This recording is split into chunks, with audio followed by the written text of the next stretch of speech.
everyone. Welcome to the Healthy Joints, Healthy Lifestyle Show.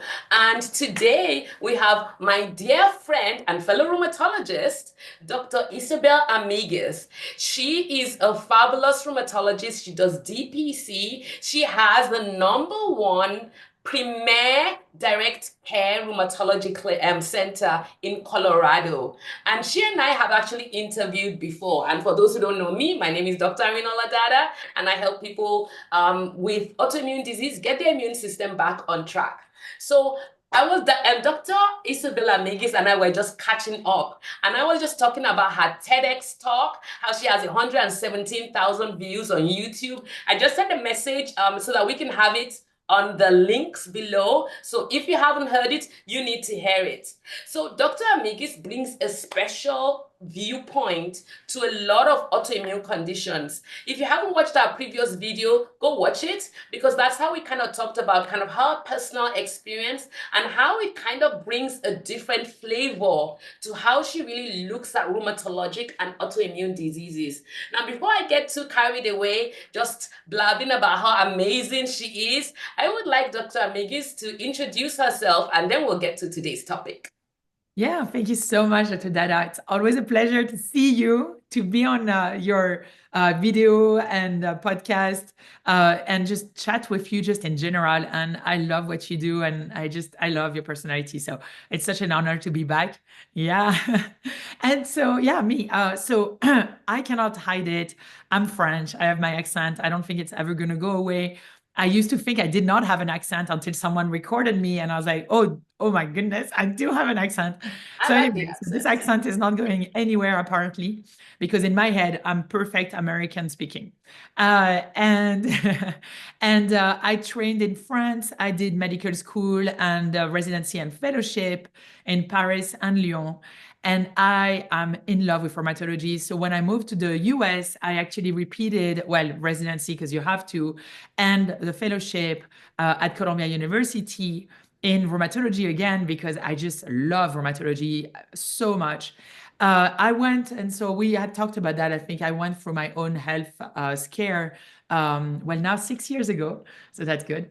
And that allowed me to change a little bit my way of seeing conditions and diseases, and really reclaim my life and realize that like it's not a given. You don't, like, it's short. It can be very short. So might as well, it can be a little longer, can be short. It can pass very fast.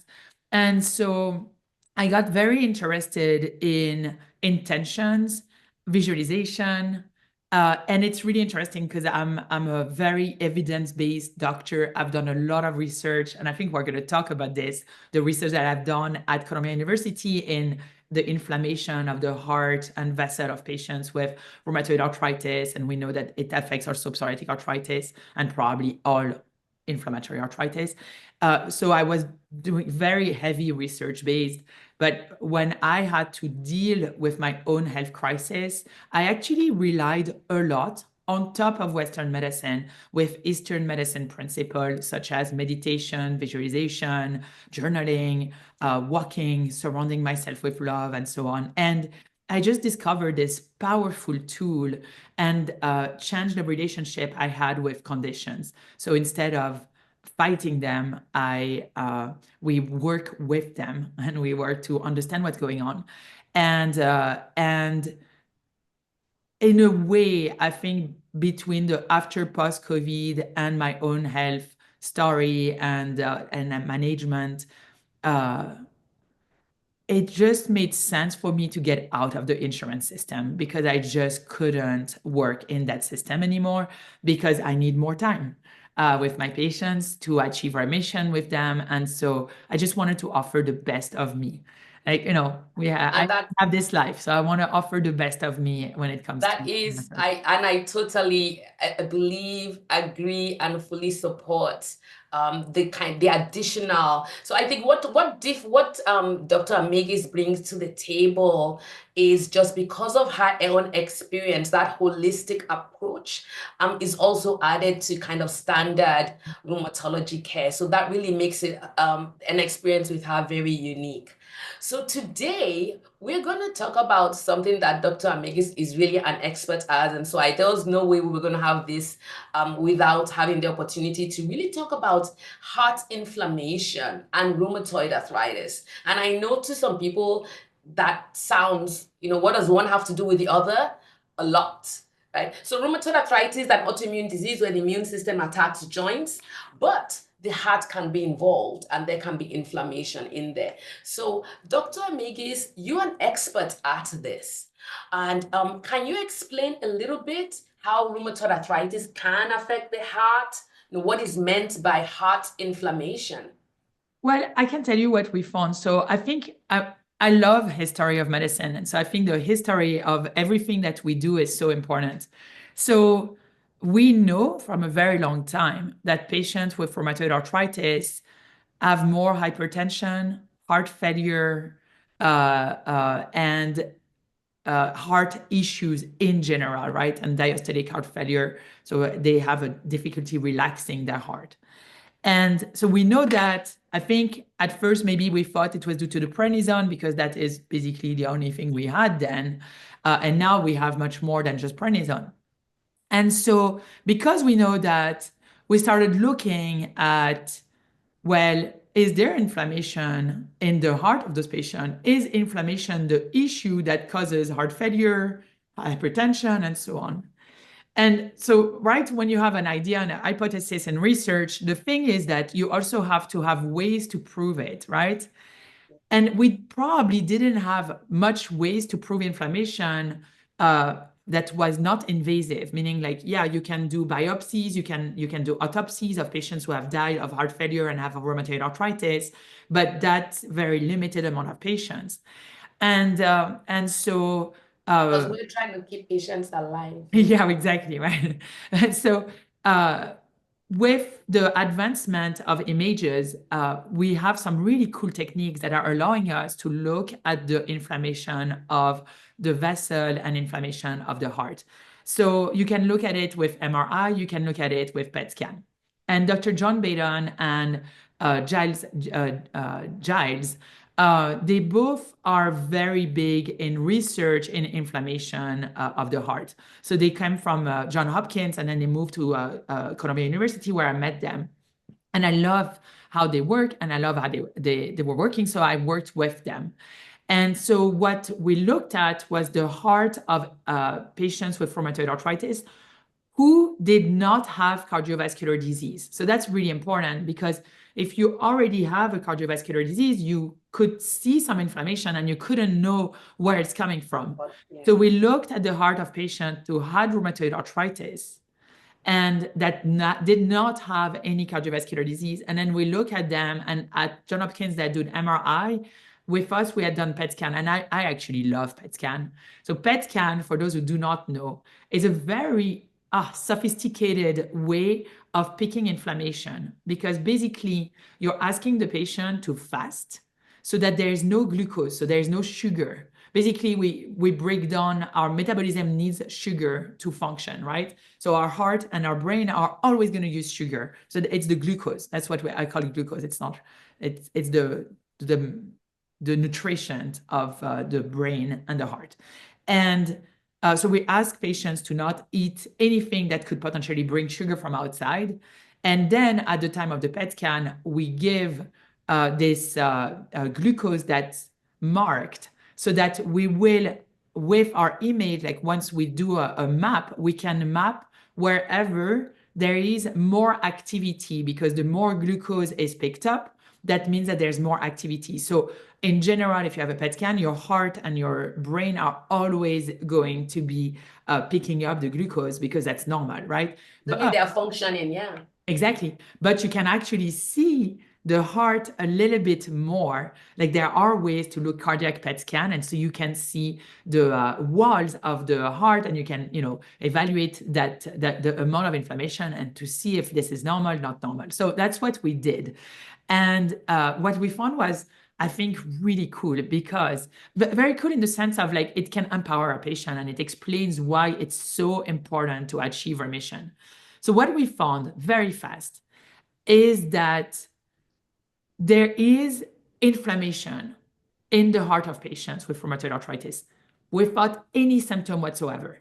So we find that there is inflammation.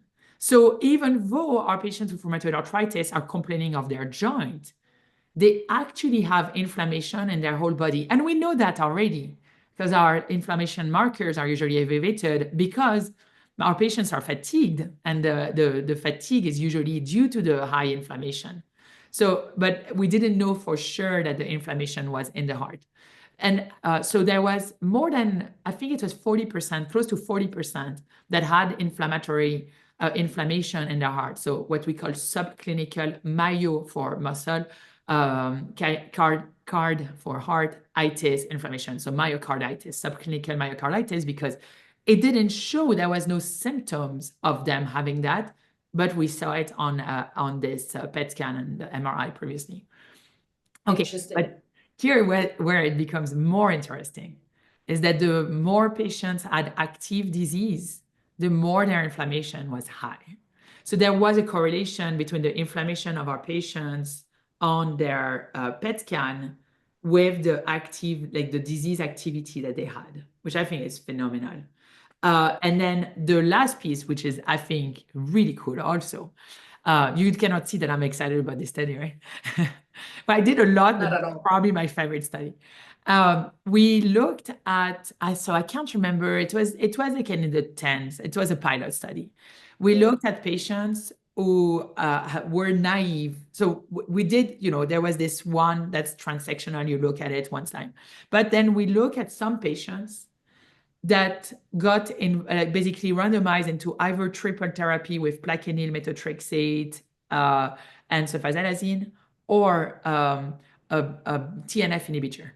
Okay, and One of the biologic medicines that's used to treat rheumatoid arthritis thank you. versus kind of the standard methotrexate, sulfasalazine, the old medications and plaquenil. Exactly. Okay. Thank you so much for sharing that. Sometimes I get excited. But so, yeah, so we look at those two drugs, those two regimen, and the two regimen we know at 1 year are the same. So it's kind of cool. And what we found, and I think the most important thing is that we actually look specifically, not a lot of patients actually agreed to be on the triple therapy. So a lot of them were actually on the biologics. But what's really interesting is that the inflammation, so we repeated the PET scan and the inflammation went down. Yeah. So it feels like, oh my goodness, I have rheumatoid arthritis, maybe I have heart inflammation. And what I'm going to tell you is you may, but it's okay because you can treat it the same way you're going to treat your joint. So when you're treating your joint, you're also treating your heart, which is huge because it's suddenly you don't have to worry as much about your heart because we can take care of it. But I think I use that, and so that's very significant. It's statistically significant, even in such a small amount of patients. And so I think that's significant and very interesting. What to me, the really cool thing about this is that we sometimes have patients who have not as much pain as we would expect them to have, meaning that they have destruction of their joint, they have synovitis or inflammation of the joint, but they actually don't have much pain. And some other patients are just tough cookies, right? Well, what I love about this study is that we can actually show them, and it's always a choice, right? But you can show them, look, it's not just your joint here. You're actually causing inflammation also of your heart. And is this really what you want? So yeah. Wow. I guess, yeah, so that's so important because sometimes we have patients exactly what you said, who's like, well, I mean, it's just this one finger, or it's just this one wrist. Do I need to take medications for it? And then, so the bottom line is that this study looked at people with rheumatoid arthritis who did not have already cardiac risk factors, right? And rheumatoid arthritis was the only thing. They did an MRI and found there was inflammation in the heart, but found that if you treated it, then the inflammation was suppressed. That's amazing. And so that's really very strong information for us to give to our patients that are kind of dealing with rheumatoid arthritis. Were there, by the way, any surrogate markers? Because since we can't do PET scans on everybody, were there any surrogate markers? So CRP, SED rate, had high sensitive CRP, any cardiac markers, inflammatory markers that could be followed when you did those studies? Yeah, Not every patient that had inflammatory, like subclinical myocarditis, had elevated ESR and CRP. So Okay. what it means is that you can actually miss it if you're just following those inflammatory. Following the cardiac markers. Okay. Okay. So we've talked about quite a bit on the studies and just kind of how we need to kind of look at treating rheumatoid arthritis, especially when, I think patients are feeling, I talk to people about, biologics, the benefits of them, and I think adding the fact that and letting people know that cardiac inflammation, because rheumatoid arthritis is not just a joint disease, as we know, it's systemic. So, what are the common cardiovascular complications? We kind of talked about kind of the myocarditis, which is inflammation in the muscle of the heart, and you mentioned something about Dysfunction.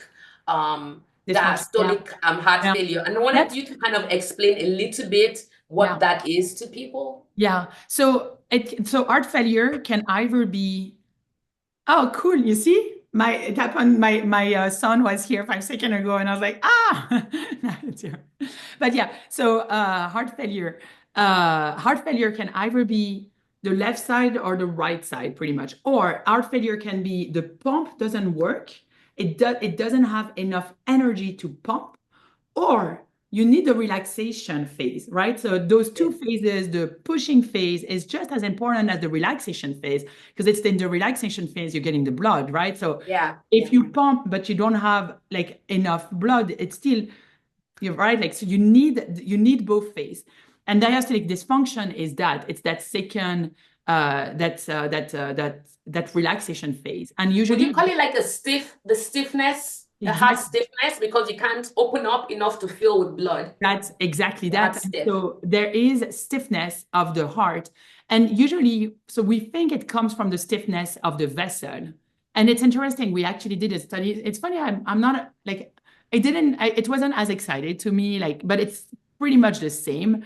We did a study on the cardiac flow and coronary flow reserve, where we are looking at that actually. And we saw that there is dysfunction in patients with rheumatoid arthritis, and that it is also linked to the activity of the disease. So it's the same. It's kind of like the summary. To me, inflammation makes more sense.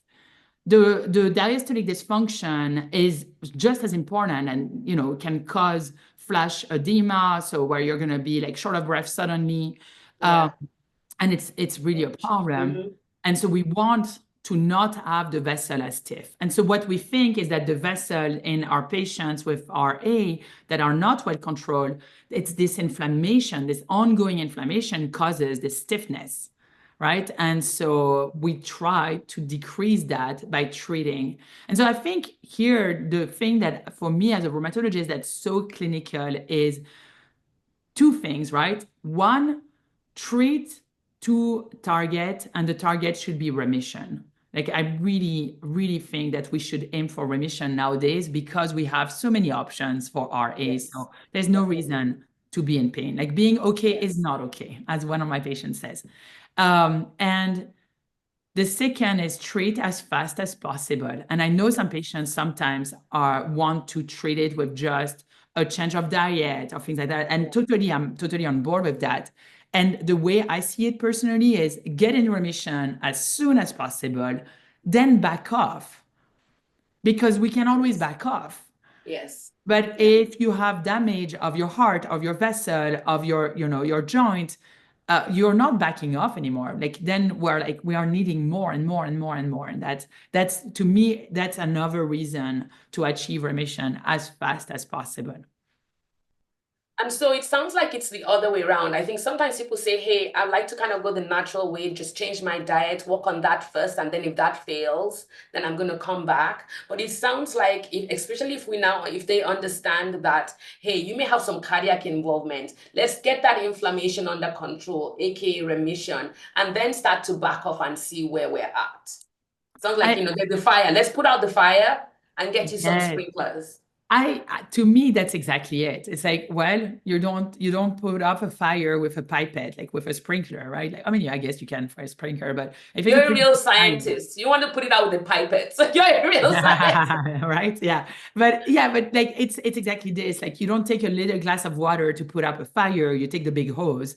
And it's so much easier to put up a fire with a hose than when it's spreading everywhere. And then you have to have the planes and more actually. Wow. And so I think that that's this discussion of, and I'm really big on this, is like treat early RA as fast as possible Possible as because you can quickly as always possible. back off. You can Yes. always Always back back off. And off. that's actually the goal, is to back off. That's And so I agree that's with you. I think you can back off with diet later on. And I certainly have seen some patients be in full remission with pure diet. And, you know, they went to that with medication at first. yeah. So yeah, Yeah. I'm big on that. So it sounds like, because we want to, I think people want to feel like they're partners in the process. And so what are the proactive steps you feel that the patients can do? Because, for us to work together with patients, we have to partner. And so I know that, it's not just about, okay, get your Enbrel shot, get your biologic medication. What are the proactive steps that you would recommend in your experience that they can also do to participate? Well, such a good question. I think the most important question is to have access to a rheumatologist. And so that was one of the big reason I opened this direct care practice, because Yeah. I didn't want my patients to wait. When you're like waiting, they are waiting for 6 months or 4 months, and they've been in pain. And yeah, I was just like, this is not their fault. They've asked for a rheumatologist right away. So access to care. And so I think that there are programs that are trying to get patients with early RA or evidence Yes. they may have early RA faster into rheumatology division, like, services and practices. And I think that that's really important. So that's the first one. I think patients should call and should make sure that they are on the waiting list. And then, if they feel like, okay, nothing is happening, maybe like, so that's the access. The second is they can start the diet. Like there's no reason Exactly. not to start a diet that's anti-inflammatory, like whole food, plant-based. That's the good one, right? No processed food. Yes. And or like whole food. That's why I like whole food, plant-based. Yeah. Whole food, Whatever is made, plant-based diet. yeah, made Yeah. from the ground. If Yeah. it grew in the that's If it the grew, not in yeah. a box. Yeah, and then don't go crazy about that, because there's no reason to be stressed about your diet, but rather feel good about bringing what's needed to your body. Yeah. And then, yeah, I think, meditation, visualization, I'm really big on that. And I do think it works really well. But Yes. why stop ourselves there when we have access to drugs that are super targeted, in addition? And so to me, it's go and see a rheumatologist and realize that we have so many studies in rheumatoid arthritis, so Yeah. many, that we know exactly what to do, that the vast majority of rheumatologists know exactly what they have to do, right? And so in the Seattle area, you are an expert at this. You're an expert in inflammatory arthritis. So they should come to you so that you can get them to full remission as fast as possible, right? And so I think like realizing that being okay is not okay. Don't push through. There's no point. We have treatment, and the inflammation that you have is just not gonna, it's not gonna go away on its own as easily. It might go away. I'm not, we never know, right? It might actually go away, but it will go away much faster and much easier with the help of a good rheumatologist. And that's what I Yeah. want to say. And I think just realizing that there's a lot of data. Yeah. Yeah. But yeah, I think that your unique perspective, is really I think what people wanna hear, which is kind of that, yes, we're gonna work hand in hand with you, the meditation, visualization, energy healing, and just the holistic part. And I love the fact that you said, don't get stressed out. about the fact that you need to kind of go whole food, plant-based. I really love the idea of people thinking about adding things to their diet, not taking away. And if you start by adding kind of the organic, whole, plant-based food, then I think it's less stressful than you could go about saying, I can't have this, I can't have this, I can't have that. All the things you can't have. Let's think about all the things that you can have. And I love the fact that you kind of say, hey, this is going to nourish your body. So thank you so much, Dr. Amigues, for this. And you know, I always have my fun question at the end. If you were a superhero, what superpowers I would you never thought have? about that question. If I was a superhero, how? I think I'm going to actually share a thought that Dr. Jeannie Tavi, who's a neurologist who works with ALS patients, neuromuscular patients, shared in one of her books called The Last Day of Suffering. Beautiful book. She shared, if there was one thing that I could have, it would be to control my mind. So if I was a superhero, I Mm. would learn how to control my mind and I would teach it to others. So basically, I would be a monk, it sounds like. Wow. They're Wow. superheroes. Yeah. Yeah, I like that. I like that. That's very thoughtful. It requires thought. Yeah, if only I could tell my mind exactly what. Yeah. Yeah, but you know, that's daily work, right? Yeah, because that mind can be like a 3-year-old running off telling you stuff like, well, it's too hard to eat a plant-based diet. It's going to be too difficult to go shopping for it. I'm going to have to cook 2 different meals, one for my kids and one for me. Like Mm. that mind. But Or yeah, I'm afraid, do you deserve, like, I don't deserve to have no pain. I don't yeah, trust this medicine, yeah, but you trust yeah, this medicine. Like the yeah, number of fights that are inside our mind. yeah, yeah. I don't trust this medicine. I trust this medicine. I don't Exactly. trust. I trust.